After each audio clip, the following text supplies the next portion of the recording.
Hey, what's up, everybody? Today we're going to talk about how to prepare for a home inspection and a little bit about a home inspection checklist. And we're going to get started right now.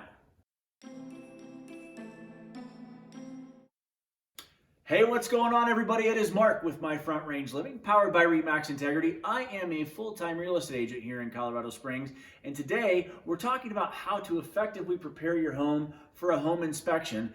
And later on, if you stick around, we're going to talk a little bit more about a home inspection checklist. So make sure you hang on for that. So we get asked all the time, what is an inspector looking for when they come into our house? What do we need to be prepared for? What's the nitty gritty on that? And it's the same thing with buyers too, is what should we be looking for as we walk into this home? Well, the thing is, all inspectors are essentially the same, and they're all looking for the exact same stuff. And while the list is really extensive, I just want to break down a few points.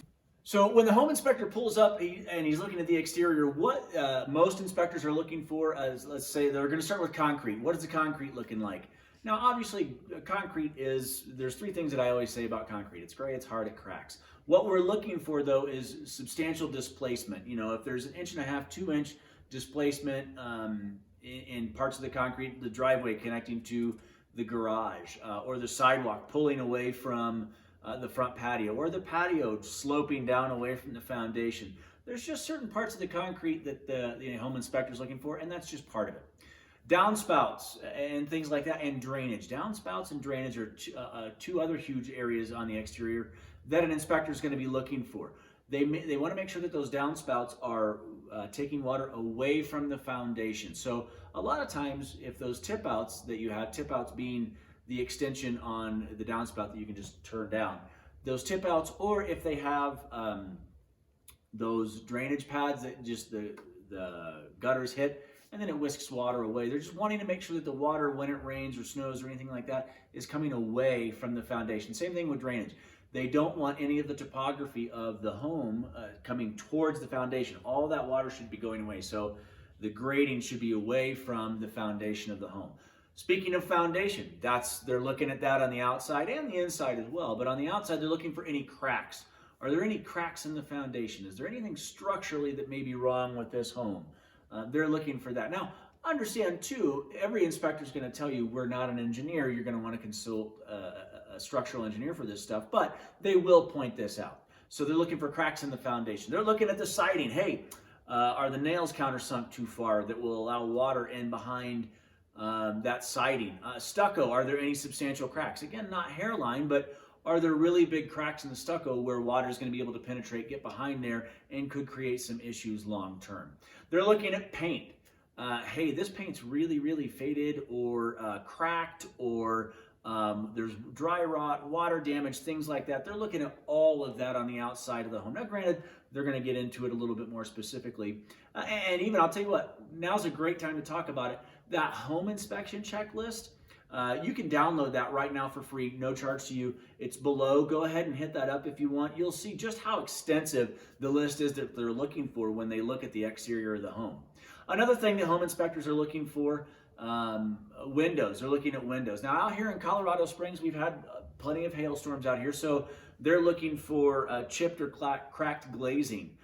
Is a window pane broken altogether? Does the window need to be replaced? A lot of times you'll see where windows are foggy, and that is because the seal has been broken and that interior is just now susceptible to water and things like that. So they're looking for the overall condition of windows, because that's a fairly substantial expense if you were to go to replace those. They're going to hop up in the attic. An inspector's going to get in the attic, and what's he going to look for when he's in the attic? He's looking for proper ventilation. Is the roof vented effectively? So when all of the bathroom vents and things like that are vented to the attic, can that air get out? They're looking to see, is the insulation effective? It has to have so many inches of insulation. Is the insulation displaced? Has it blown around and it needs to be spread back out? They're looking for any sort of signs of water intrusion on the roof decking. They're looking for stuff like that when they hop up in the attic. They're going to look at plumbing. Making sure that the hot water heater is coming on. They're making sure that there's no leaks under sinks. They're going to run a cycle in the dishwasher. They're looking, so they'll turn the sinks on, turn the showers on, looking for any noticeable leaks on the surface, whether that be in the P-traps below the sinks or otherwise. They're just looking for leaks when it comes to those plumbing issues. They're going to look at electrical. Are there GFIs? Are the GFIs sufficient for the home? Does this switch work? Does this switch not work? Why doesn't this switch work? So they're looking for those surface area electrical. They're going to go outside to the electrical panel in the garage or wherever your electrical panel may be, and they're going to take a look. Hey, is this panel overloaded? Is there still space in it? Is everything effectively distributed throughout the house so you're not going to have a major problem down the road? They're looking for that. The mechanicals, they're going to look at the age of your furnace, your air conditioner. They're going to look at the age of the water heater, things like that. And they're going to let you know what the average lifespan is on those and about what the life expectancy of those particular components are and what they have left in them. So those are pretty substantial expenses when you move into a home, so an inspector is looking for that as well. The inspector is going to look at the fireplace. Now, he's not going to look at this too terribly closely. He's just going to say, is the glass, on gas fireplaces, is the glass cloudy? Should that be cleaned? On wood-burning fireplaces, he's going to take a quick look at the flue. Yeah, it looks like it could be cleaned. Either way, he or she's probably going to recommend some sort of service or cleaning. So a couple of things that you can just about bank on is an HVAC service needs to be completed every single year. So if the home that you're looking at hasn't had an HVAC service completed within the last year, you can expect that the inspector is going to recommend that happens. Same thing with your fireplace, going to recommend that something like that happens. So it's important to understand, again, these inspectors are not the professional in that field. So he's not a certified electrician. They're not structural engineers. They're not a licensed plumber in most cases. So it's important to understand that he or she's going to make the recommendation. Go out and have that professional look at that particular issue. It may be nothing, it could be something, and it could be worth looking a little bit more into. So again, if you would like the full home inspection checklist, you can get that by clicking below. It would mean the absolute world if you would give this video a thumbs up. It would mean even more if you would subscribe to the channel. We put out content every single week. And as I always say every single week, we hope you found value in the video today.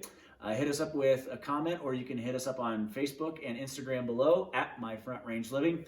I'm Mark. Thanks for stopping by. We appreciate it. Hope you have a great day, and we'll see you soon.